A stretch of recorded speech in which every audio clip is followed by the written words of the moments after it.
Adam? Yes. Hi.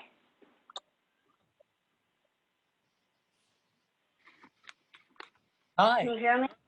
Can you hear me? You can. All right, everyone. Good afternoon, and thank you for joining us for today's NDPA webinar for a discussion on prescribing swim lessons for infants. We're so lucky to be joined today by Lana Whitehead, President of Water Smart Babies, and Dr. Todd Vedder, a pediatrician who often prescribes swim lessons and is at the forefront of this topic. Attendees can participate in today's webinar by using the chat and question and answer functions at the bottom of your screen. We'll try to get to as many questions that you submit into us as possible before our time runs out at 2 o'clock. Before we get started, I'd like to take time to thank our sponsor, D&D Technologies, for sponsoring today's webinar. D&D has been a longtime supporter of the NDPA. We thank them for their sponsorship and their partnership. It is now time to meet our panelists, and to start today, we're going to introduce Ms. Lana Whitehead first, who's going to give us a little bit of her background and a little bit of information on her research surrounding infant swim. So Lana, I will turn it over to you. Thank you so much for joining us today, and I will get your presentation pulled up while you introduce yourself. Hi, my name is Lana Whitehead, and I have been involved in swimming for about 48 years. I have been an instructor, a coach, and I was also a national and state official for swimming, and swim kids for about 48 years. I have a BA in exercise, and I have a master's degree in special education with an emphasis on sensory integration. I am a member of the American College of Sports Medicine, and I was also a member of the sports medicine delegation to China. For a number of years, I have written a number of books. I have several online courses. I've spoken in cities all over the world on swimming, movement, and brain development. So today we're going to be talking about the scientific benefits of baby swimming and a new and upcoming program called Water Smart Babies. Can you move it, Adam? On the 12th month well visit, the pediatrician writes out a prescription for swimming lessons, and then he gives the parent a handbook. Talks about there must be layers of protection, and there must be barriers around the pool. There needs to be fences, there needs to be alarms, self-latching gates, covers. Also that children should take water smart baby swimming lessons or any water safety lessons where it's very nurturing, involved. They should learn CPR and first aid, and they should learn and participate in touch supervision. Touch supervision is where the parent or guardian is within arm's length of the child they are watching around the water. You advance that. Adam. This program brings water safety level to a very personal level. Water safety for years and years and years, we have nagged parents about water safety. So now we have a new program where the pediatrician has a one-on-one consultation with the parents. And then this doctor, whom they respect, gives the parent a booklet. This booklet tells about layers of protection, and then it leads them to the website where they can find out about swimming lessons, where they can find out about where can I buy fences, CPR lessons, and it talks about touch supervision. Then the pediatrician follows up at the next well visit, and that's the secret. It adds accountability to this entire program. Because, like I said, for many years we have not. We have talked about water safety, but now the pediatrician says, did you get a fence? Are you taking CPR lessons? Are you taking swim lessons? The program was started in 2010 by Kim Burgess. she gave me a call along with Karen King with the idea about prescriptions for swimming lessons. And then they asked me if I'd help them write a position paper. So we wrote the position paper, and then we submitted it to the Florida chapter of the American Academy of Pediatrics. They accepted it, and they started the program in Broward County. Then we submitted this position paper to the Drowning Prevention Coalition of Arizona. They accepted it, and we started it in Arizona. Since, the program has been started in New York, California, and Texas. Also, we have some new water safety partners, which we're so excited about. They have been working with us for several years. USA Swimming Foundation and their network of swim lesson providers is a great support. If you're interested in joining Water Smart Babies, you need to contact USA Swimming Foundation and their Make a Splash program. Starfish Aquatics is also hosting our online Water Smart Babies course, and we're so grateful to have these very large, very prominent water safety partners. In 2009, Dr. Ruth Brenner conducted a research project at the National Institute of Health. She and her colleagues found that participation in formal swimming lessons reduced the risk of drowning 88% in children ages 1 to 4.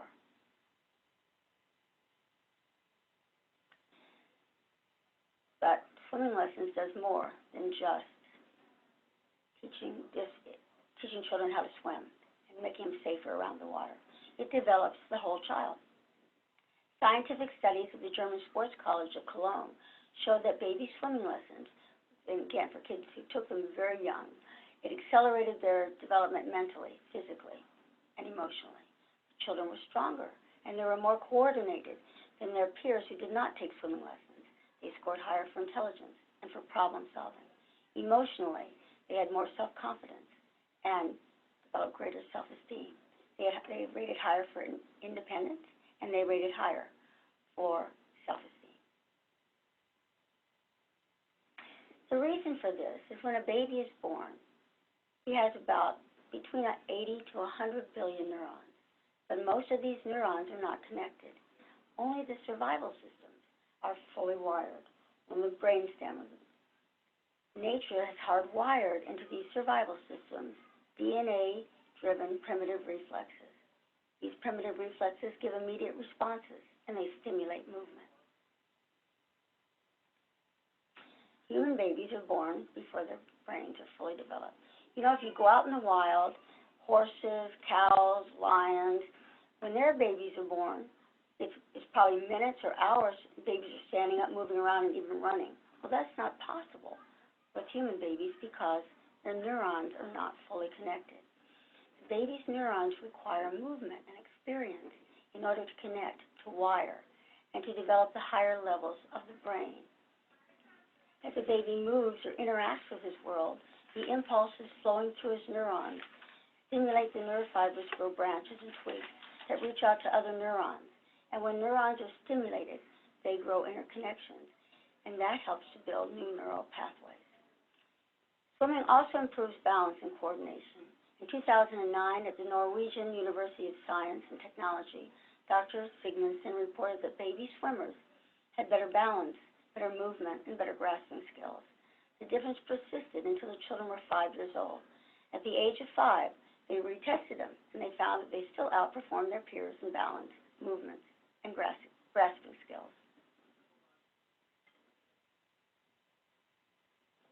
In 2009, at Griffith University conducted a 4-year research project with over 45 swim schools in Australia, the United States, and in New Zealand.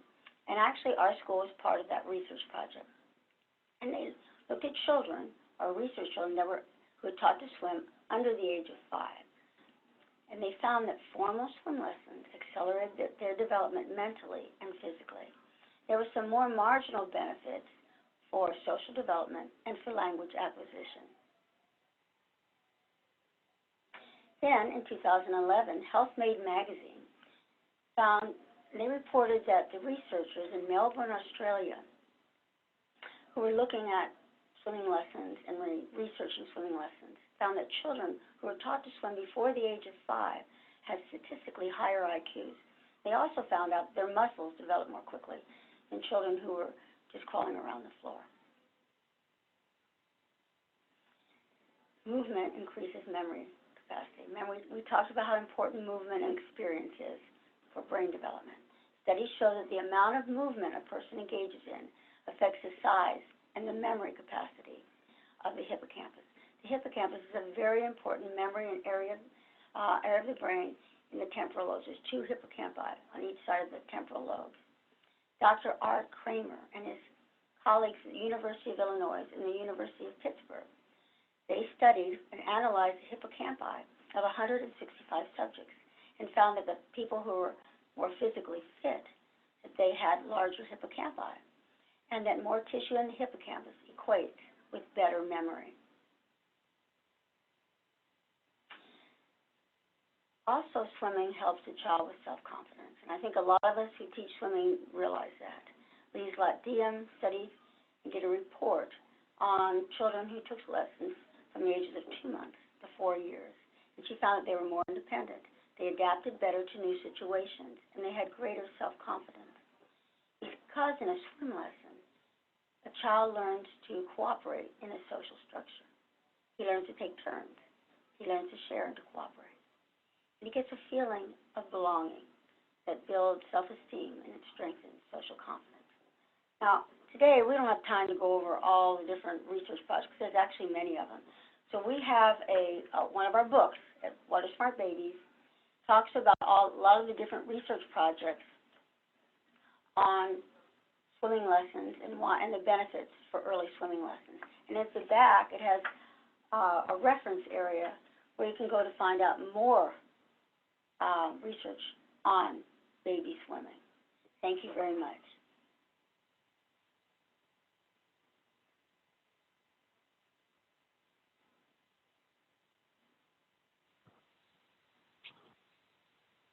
All right, thank you so much, Lana, for sharing your background on Water Smart Babies and your research that you've completed over the years. I'm now going to introduce Dr.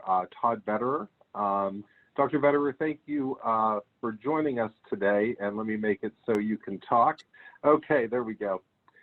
Thanks for joining us today, Dr. Vedder, and thank you for agreeing to share your expertise with us. I know you've been at the forefront of this, prescribing swim lessons and having this discussion with your patients. So I'm going to turn it over to you to introduce yourself, and then I will also get your PowerPoint up and ready to go.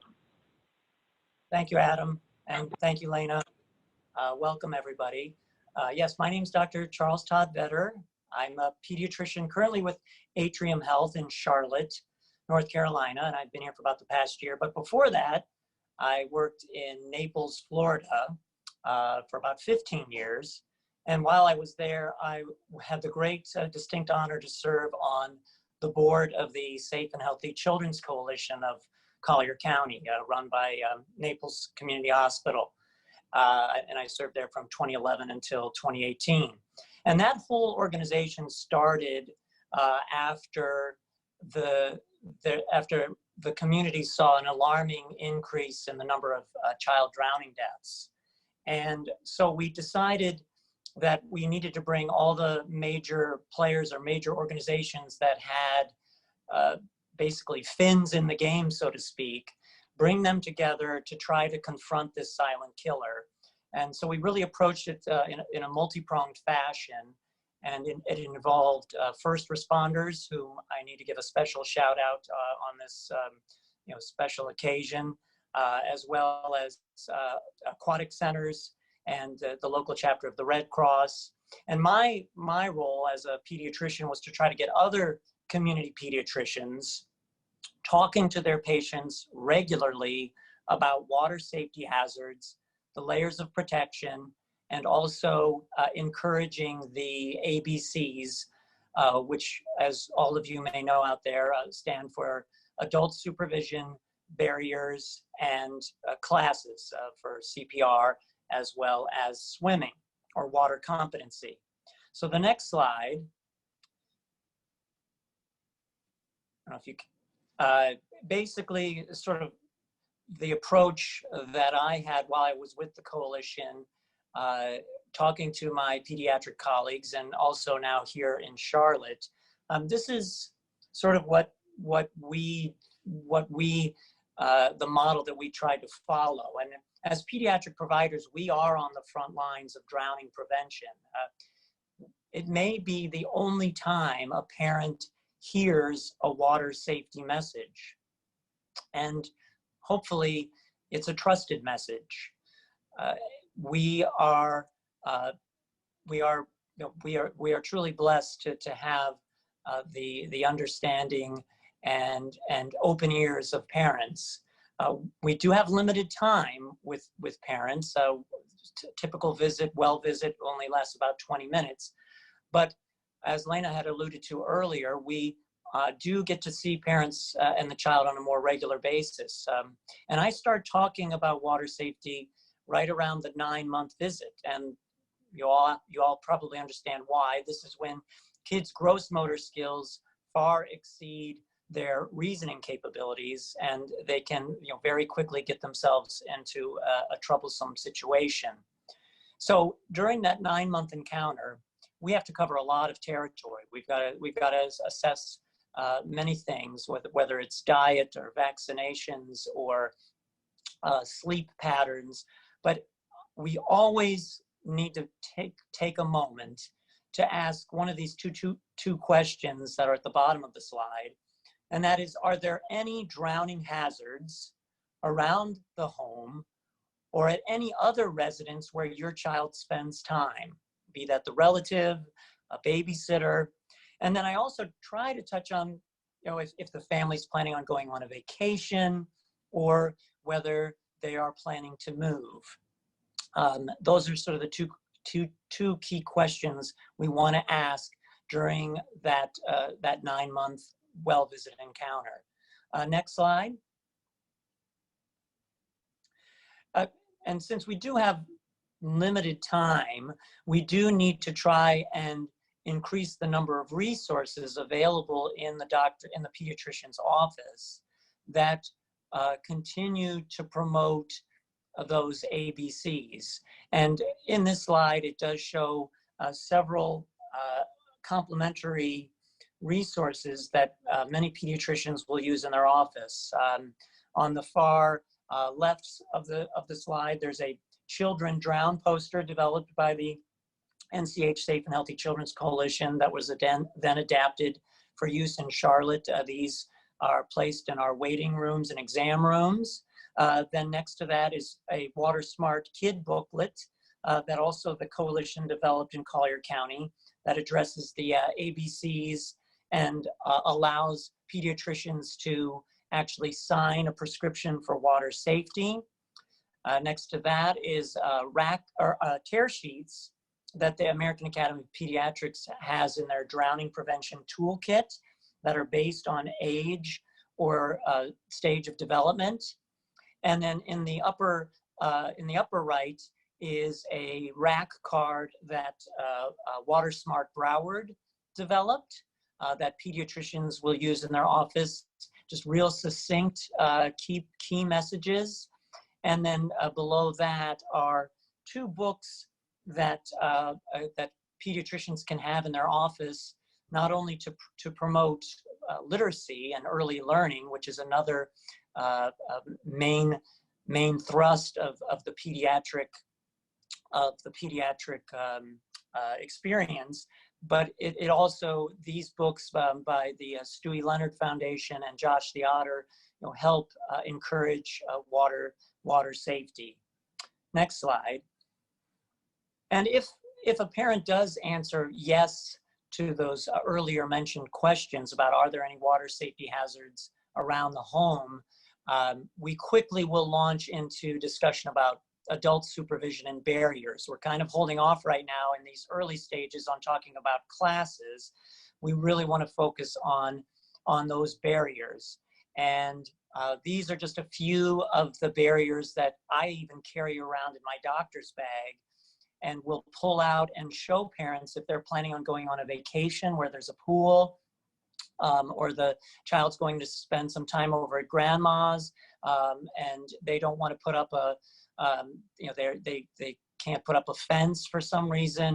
You know, I'll mention some of these slider door locks or door alarms that can be easily installed at very low cost to try and stop those ambitious toddlers from getting to the water. Next slide. So when it comes to prescribing swim lessons, and again, it's more again water competency classes. We have to. There's several considerations that need to be considered, and we always have to do this in the context again of the ABCs.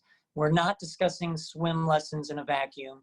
It always has to be alongside adult supervision that's dedicated and not compromised in any way, as well as those barriers.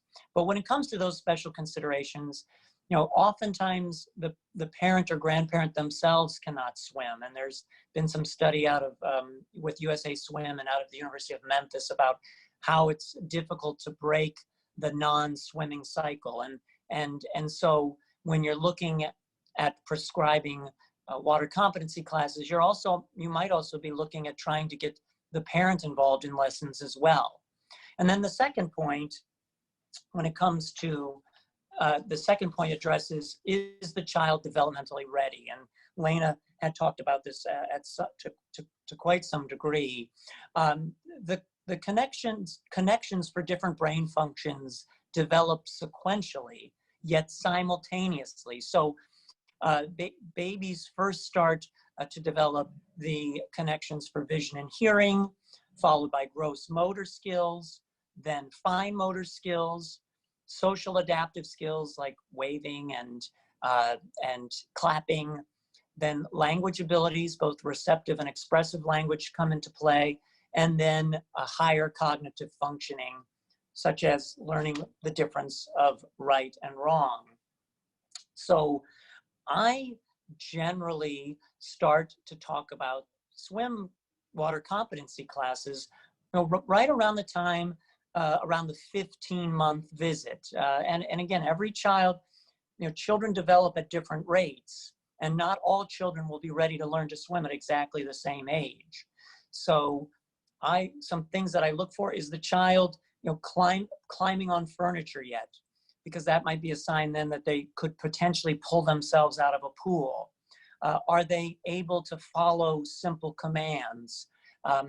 Are they able to start learning cause and effect relationships, like, you know, shouting for help if they're in the water, if they're on the side of the pool or floating on their back, and that's following commands. And then, you know, the higher cognitive functions of learning right from wrong. Some of you out there may have experimented with timeout with your children, and we generally find that that's not particularly effective until the child reaches about 15 to 18 months of age, where they can start getting an idea of what constitutes a correct or incorrect decision, or a poor or good decision. And then there are other items here listed, other special considerations. I didn't include time constraints. That's another potential barrier. And so pediatricians, unfortunately, rarely have time to determine if the aquatic centers in their area offer you know, all of the different permutations that these special considerations bring up. And so it would be one area of emphasis would be to see, like USA Swimming, Water Babies, or American Red Cross develop a tool so that parents can put in special needs when they do a search for certified lessons in their area, and then those needs could be more adequately addressed. It's just very tough as a pediatrician to know whether an aquatic center office has an instructor that speaks Spanish. Next slide. And then when it comes, again, to prescribing swim lessons, again, I can't reiterate enough that these lessons are within, or competency classes are within the context of those ABCs. Swim lessons do not drown-proof a child. We never want to hang our hat, so to speak, or get that false sense of security that just because my child has gone through a set of lessons that they're going to be okay. We really want to look for programs that have instructors certified in nationally recognized Learn to Swim curriculum, perhaps that also offer background checks on their instructors. We want to look for a small class ratio to allow for individualized attention. We do want the parent participating in some capacity in the lessons, because after all, these parents need to be able to reinforce these skills in between lessons and after the set of lessons concludes. We want to be able to teach good safety habits in, on, or near the water. Again, this goes back to sort of learning right from wrong and where we are on the higher cognitive functioning spectrum. And then we also want to remind parents that this is skill building. And one set of lessons is not going to do the trick. This often can take months or years to accomplish. I like to use the example of a lot of physical therapists, occupational therapists will, when they are writing out their goals for a child, they will use clear, short and long-term objectives, and they will say to what percent a child has achieved that particular objective. They're 50% of the way there, they're 75% of the way there. And some of that is shown to an extent in the little skills assessment checklist that I have shown on the right side of the slide that was graciously provided again by the Safe and Healthy Children's Coalition with NCH. And then we want the atmosphere to be nurturing and positive. We want kids to learn a healthy respect of the water, but we want it to be a positive experience. Ask if you can watch a class first to see if it's a good fit for you and your child. That's always a good idea. And then final slide is find a pediatric water safety champion in your community, or if you can't find one, train one.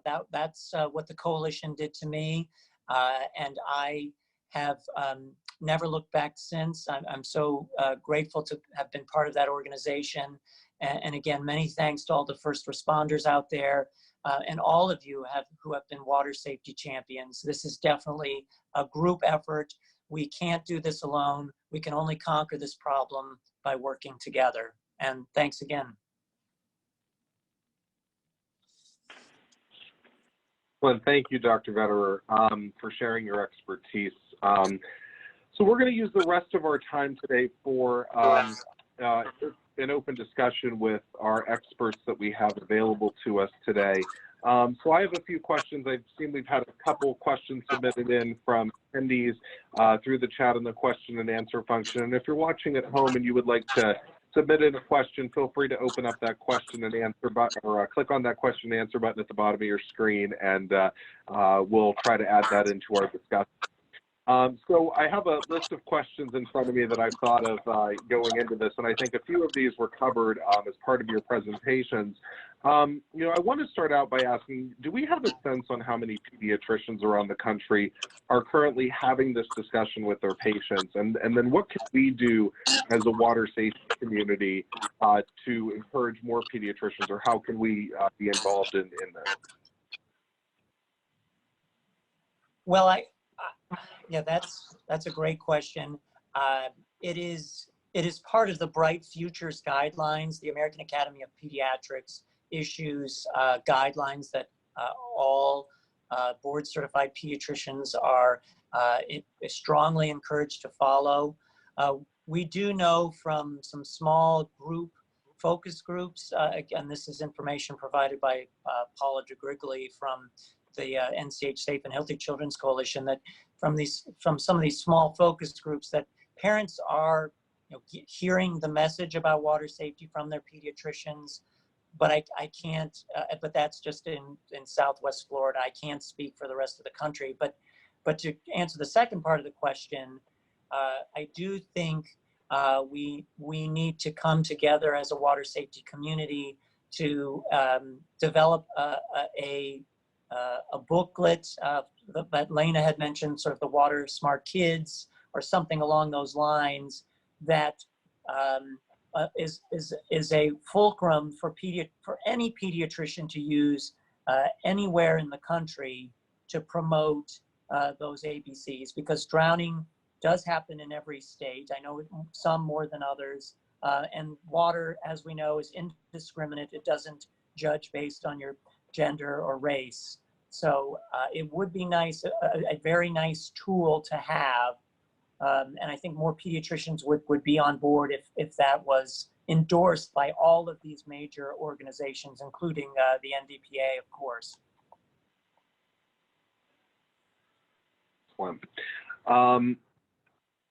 So I want to talk a little bit about that conversation that's had with parents during one of the well visits.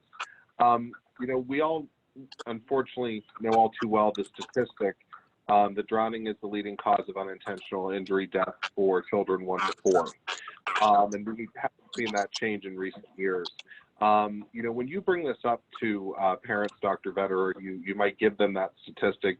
Are parents shocked by that? And the reason I ask that is, you know, in all the conversations that I've had with parents who are interested in getting water safety information, when you slap them in the face with that statistic, they're really shocked. You know, they think motor vehicle accidents or another type of injury, but when they hear drowning is the #1 cause, they seem to be really shocked by that. Do you have that same experience with your patients when you have that discussion? Absolutely, we absolutely have that, and we really get it a lot when people are moving. You know, I was in Southwest Florida, and even here in Charlotte, a lot of families are moving to these areas from other areas, sort of in the Northeast or in the Midwest, where drowning isn't quite as pronounced, or it's not talked about quite as much. It's not on their radar screen, so to speak. So they're coming into these areas where drowning is not as well known to them, not as familiar to them, and so it does come as a shock, and it really speaks to me as my role as a pediatrician, as you know, how important it is that we as pediatricians talk about this, because it is not something we should take for granted. A lot of parents and grandparents don't know about this. So a little bit of a follow-up on that is, in your sense, Dr. Vedder, when you're prescribing, you know, these water safety steps or to enroll their children in lessons, do you have any sense, are your patients typically following through on this? Is this something that you discuss with them at the next visit to see if they follow up on? Yeah, Adam, you hit the nail on the head there. I mean, it really, you know, we as human beings are you know, sort of the old Newton's law. You know, a body in motion tends to stay in motion. A body at rest tends to stay at rest. So, you know, people are creatures of habit. It does take repetition to, you know, finally sometimes get parents or grandparents to act on those recommendations. That's why you need to start those discussions early, and you need to have them often. So, as I do find that if you know, parents and grandparents really listen to the pediatricians. They may not act on it right away, but if you've said it enough times, I have found by and large that they will act on your advice. So I'm going to charge this next question to both of our presenters, because I know you both come from different backgrounds and experiences on this subject area. You know, what should parents look for when they're choosing a swim lesson or you know, baby swim lesson with their children? Is there a particular type of swim lesson that you would recommend they choose, something to steer away from? And then if you could give any information on why you would make that decision one way or the other. Well, Dr. Vedder gave a very good explanation of that earlier. And he said that, first of all, the parents should be involved. And I think it's important in the beginning to have that bonding with the parents. And it should be nurturing and a very positive experience. So sanitation of the very important. So this pool needs to be regulated by the health department. And again, I think the most important part that it's very nurturing, very loving, and it's teaching very specific skills, and also teaching about the dangers of the pool and about the layers of protection.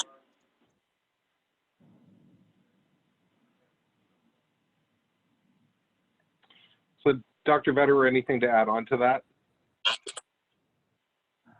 No, yeah, I really think, yeah, my sixth slide in my presentation sort of, yeah, and Lana, really, reiterated those points. I think you are, it really, I think it pays for the, parent. I mean, the parent is investing time and money in this. I mean, they should be, hopefully the facility would offer the ability for the parent to actually come and watch a class first at no cost, just to see if it is a good fit. And you really need to, address the special needs of the child. There are, certainly, children on the autism spectrum or who are visually or hearing impaired that really, really need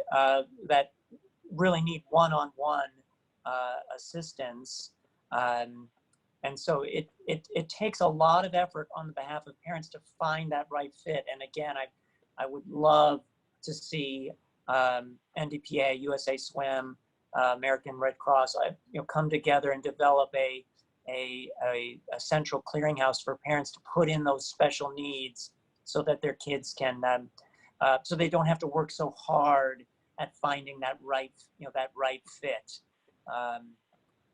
I try to give something out at every, when the parents come in, I do give a list of aquatic centers, but invariably over time, some places will go out of business or the owners will change, and it's just, and the person that was speaking Spanish is no longer there. So it does take a lot of additional time that parents don't often have to find that right fit. Okay. This is somewhat along the same lines of that first question, or the question I just asked. We've had an attendee submitted a question that I'd like to get, again, both of your perspectives on. And that's really what you recommend, for these swim lessons: frequency, the duration of the swim lesson, and for different ages. We all know that there's a vast developmental difference between a 6-month-old versus a 2 or 3-year-old. So, Lana, I'd love to hear your experience as a swim school owner and someone who deals with this on a daily basis. And then, Dr. Vedder, your thoughts as a physician on, what is that best, aid? How often should they be in the water? And I'd also like to bring up the concept of what can parents expect out of swim lessons? And you, Dr. Vedder, hit this on the head in your presentation, is that it's a process of learning to swim. It's not something that's going to be a one and done type situation. So I'd like to just pose those questions out to both of you and have a conversation on what parents can, expect out of their swim lessons, and again, the frequency and duration of those lessons. Well, that's true. It depends on the age of the child, but I think it's best the child be in at least 3 times a week if that's possible. I agree with Dr. Vedder. I believe that they should start out with the parent. I believe it should be very nurturing and very loving, but it is a process. It takes time, and the parents need to realize that. They're not going to be able to go for 2 weeks and have the child be able to handle themselves in the water. The developmentalist, Dr. Langendorfer, recommends that upright locomotion is a good time to start thinking about swimming lessons for children. So the American Academy of Pediatrics is now saying 1 year. We've been doing that. It works pretty well because of their brain development. Cognitively, they're able to take directions, many of them. But I think it's really important that the special need child be very heavily considered. We teach a lot of autistic children in our program, and we start out one-on-one, and eventually a lot of them we mainstream, and then some we don't. So that's very important that these special children that are included in a water safety program.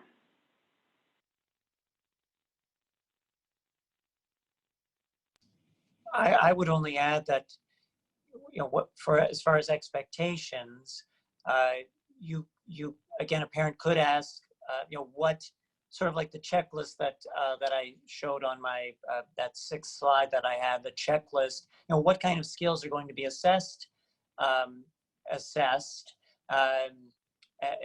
as a parent, you can ask, well, I mean, do you think that my 15-month-old is really capable of doing that? And a good water safety instructor should, you know, really be able to, you know, recognize, you know, fairly early on in the process whether, you know, whether this particular child needs, you know, some additional attention. Again, just like therapists, like speech and occupational therapists do, you know, setting these realistic short-term goals and longer-term goals, and it always has to be in the context of water competency, which includes water safety, the adult supervision. It just has to all be a complete package, not just on the skills, those, you know, gross motor skills and quick survival skills, but also just the respect for the water and those ABCs. Also, can I add one more thing? Oh, sure. Yeah, absolutely. That was a lot of very good points. And I do think that what children need to learn is they've got to be able to, in water safety, they've got to be able to hold their breath, they've got to be able to be able to climb out, go to the side, climb out. If they fall in, turn around and get the wall. And this takes time. It's, like you said, a process. But the most important one is if they fall in head first, they've got to be able to roll over on their back where they can breathe and survive.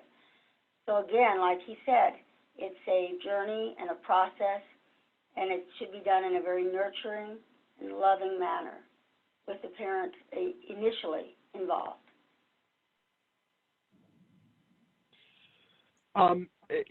To follow up on this question, for especially Lana, for the frequency or duration of swim lessons, you know, given that the AAP is now recommending that children get enrolled in these lessons as early as 1 year of age, you know, how long should those lessons be, or in what environment, or how frequent should those lessons be? What's your experience as a swim school owner for a number of years? Well, it depends on, I mean, I think ideally 3 times a week is ideal, but there's a lot of parents who do it twice a week. They're usually a half an hour, but with a real small baby, sometimes they can't last a whole half an hour, you know, the year-old. Then the parent just can relax and go over to the side or take them out. But we usually do it for about a half an hour. As they progress and they become really good swimmers, we can increase the time that we keep them in the water. And this was it's a specific question, but I think it's really interesting, submitted by one of our attendees today. She's a parent of a 1.5-year-old with Down syndrome. When would you recommend starting swim lessons, particularly swim lessons or survival swim? He's currently standing, able to crawl, but not walking just yet. We have a number of Down syndrome children in our program, and they do very well. But again, I would start them out probably with the parent initially, at least for a few lessons. I really believe that they could do very well, but again, it should be a one-on-one at first, and then we mainstream the child into a class.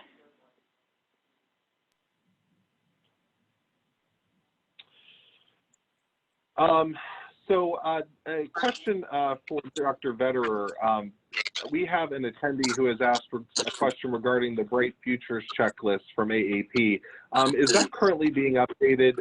The attendee asked, currently the water safety content is still missing in many of the existing checklists. Water safety really should be discussed with all ages. Can you give any insight into where the AAP might be at with this? Well, I'm not on the Bright Futures committee, so I can't speak to that directly. I certainly, I think we start, the pediatricians that I talk to in Collier County, I mean, we really encourage talking about water safety from really pushing between 9 months and 4 years of age. Obviously, there needs to be some discussions about bathtub time in the infancy period, and then beyond 4 years of age. We even would start talking about avoiding breath holding games, never swimming alone, and with teenagers, the importance of wearing those life jackets when they're out on the natural bodies of water. Substance abuse. And so the caller is absolutely right. I mean, water safety, certainly should be talked about. There is something to be said about water safety at every age. And unfortunately, I don't serve on the AAP committee for Bright Future, so I can't. But the AAP is working with Lana and some other organizations to develop this sort of prescription booklet for water safety, and so hopefully out of those discussions it will become more pervasive at all stages of development.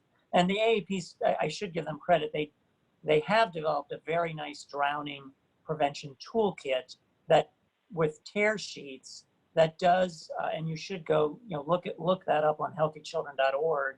The AAP Drowning Prevention Toolkit does have water safety tips available at every age, whether it's in a baby, newborn, all the way up to teenager. And so that information is there. There's just maybe a little disconnect between some of those toolkit materials and what's in Bright Futures. Excellent. Thank you for sharing your insight on that. We had a few other questions come in that I'd like to get to before our time's up. And one of the questions that I hear most often is, what is the most appropriate age to start a child in swim lessons? Myself, I'm a water and safety instructor with the American Red Cross, and their program starts at 6 months. I've heard, others starting a little bit younger than 6 months. I've heard others say they wait till 1 year of age, which is where the AAP's new recommendation is at. I'd like to hear, both Dr. Vedder on your side as a pediatrician and what you would recommend to parents if they ask you what that most appropriate age was, and then Lana, the same question from a swim school perspective. Where do you see that best age to start the child? Well, as I sort of alluded to in my presentation, I really look at the child's development and, look at whether they can follow simple commands, whether they have the ability to climb, whether they are starting to get some of those higher cognitive functions where they can begin to learn the difference between good and bad decisions, because we really just have to be very careful not to, we don't want to get a false sense of security that these younger children are going to be able to save themselves if they end up in the pool. I know there's YouTube videos and anecdotal evidence out there for younger children, but really. We as pediatricians sort of follow the scientific method and look at studies like those put out by Dr. Brenner and the Swim Safe program that has a lot of research behind it in Bangladesh. It really needs to be water competency classes, and I really feel that the best time to start those is after a year of age. And before that, you just you need to invest your time and money in those barriers, the adult supervision and barriers, which are tried and true methods for preventing drowning tragedies. I do believe children younger than 1 year of age should go in the water and have fun, learn in that nurturing environment. Parent play classes, I think, are great, and I definitely encourage those so that the children get used to the water and start having fun splash time. And Lana, go ahead. I totally agree with that. Believe it or not, we have programs where they're nurturing programs, Water Smart Babies programs, where the parent is with the child in the water, and they're face to face, skin to skin, so it's very bonding. And then, about the age of 12 months, and I'd say 16 months, we start recommending for them to start the water safety lessons, where they're talking about, how to get out of the pool and what to do, and turn on the back. And they eventually learn to swim, turn on the back, swim, turn on the back, and they can go the length of the pool. But again, this is a process. It takes a period of time, months, and even years. So I want to get to another question that has come up a number of times, both in some discussions in our NDPA communications, either on social media or with individual members when we discuss this topic, and that's the idea that if the swim lessons are being prescribed by the physician, is there any way that an insurance provider might pick up the cost of those? I was wondering if either of you two have any insight on this or can better answer that question. We have not found providers that want to do this, but what we've done here in Arizona is we have asked participants to give a discount. Those who are in, to give a discount to the parents who bring the prescriptions to us. And so we give a discount, and a number of the other swim schools give a discount. Hopefully that can help the parents out. We also have a scholarship program because we don't want any child to go without swimming lessons. So there's other schools that also have scholarship programs. I've found the same thing, that insurance companies in general do not cover swim lessons. I know there are a couple rare exceptions. I think one of the private Medicaid insurance companies in Florida was offering some reimbursement for that. But I know in Broward County, they've done some amazing stuff there as far as like a voucher program, like a $40 swim lesson voucher that parents are made aware of at the pediatrician's office, and they can go on the watersmartbroward.org website and sign up for that voucher.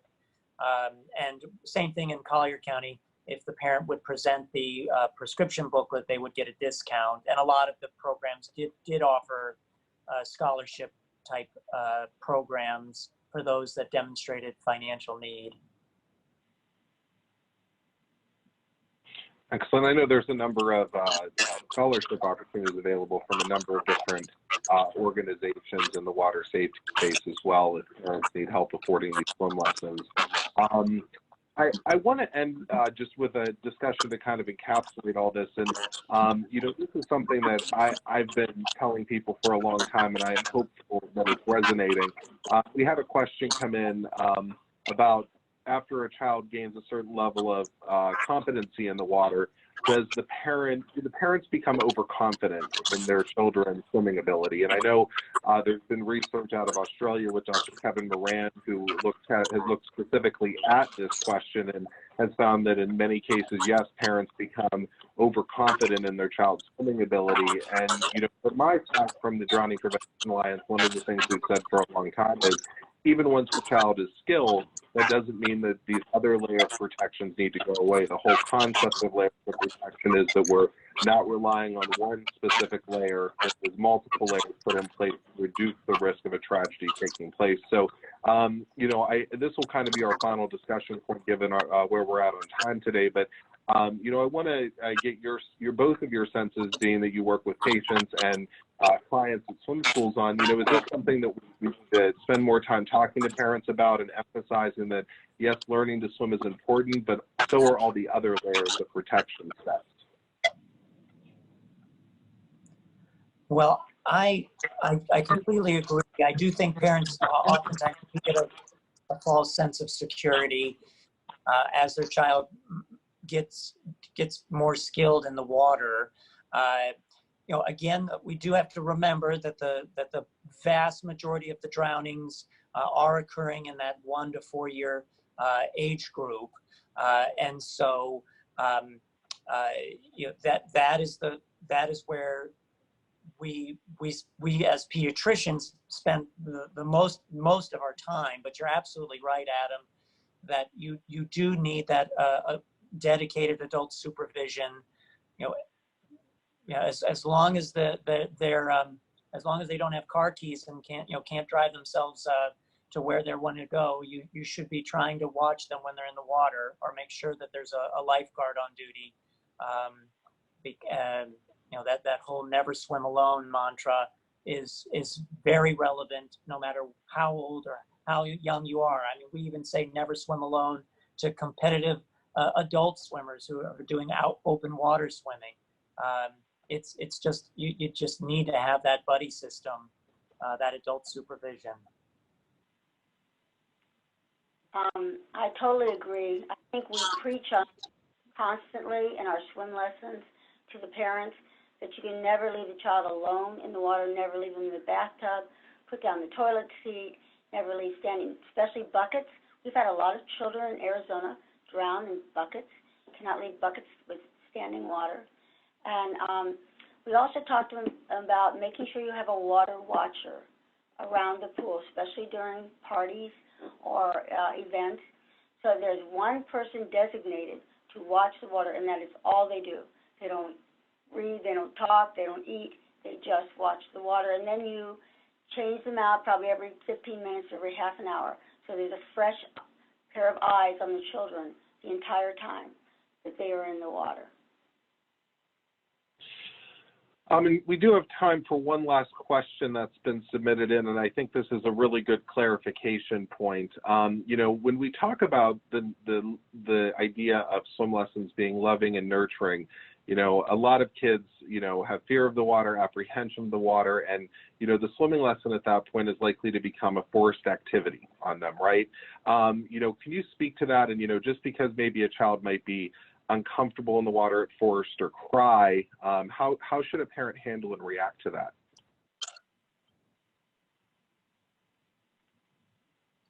Lana, did you want to take that? Okay, I will. It does happen, because you think about it, you take a child and you tell them that don't go with strangers and don't go near the water. So you walk in the first day and you hand the child to a stranger in the water. So you can imagine they have a reaction to it.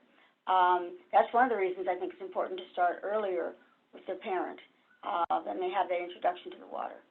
But we still keep working with them, and we are very kind.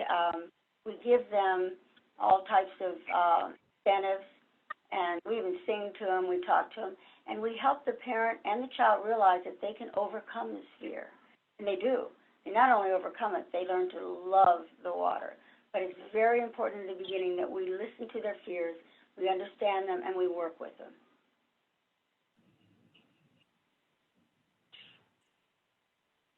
Dr. Vedder, anything to add in on that question? Well, yeah, I do think, you know, some crying is to be expected early on in a new, like Lana, you know, said, there is separation anxiety that often accompanies, you know, meeting a new person.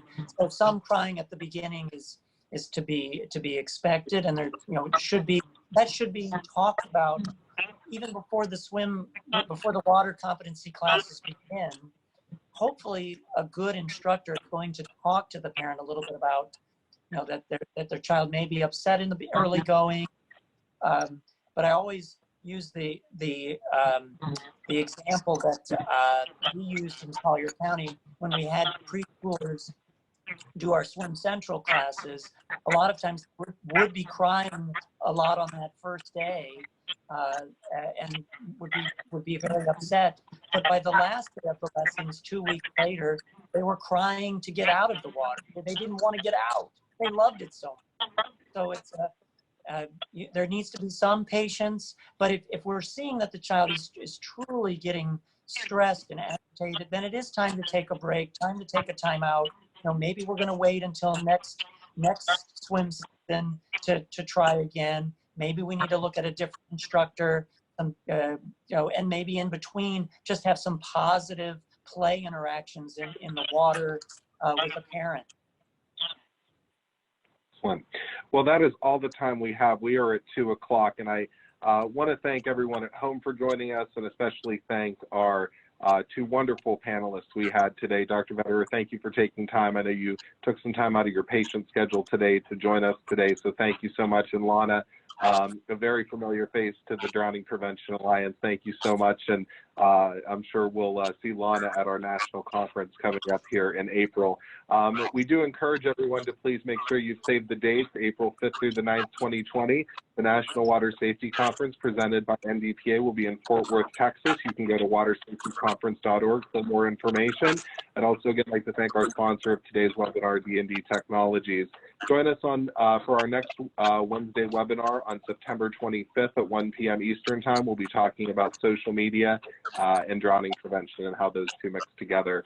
Everyone have a great afternoon, and thanks again to our 2 panelists. Thank you. Thank you.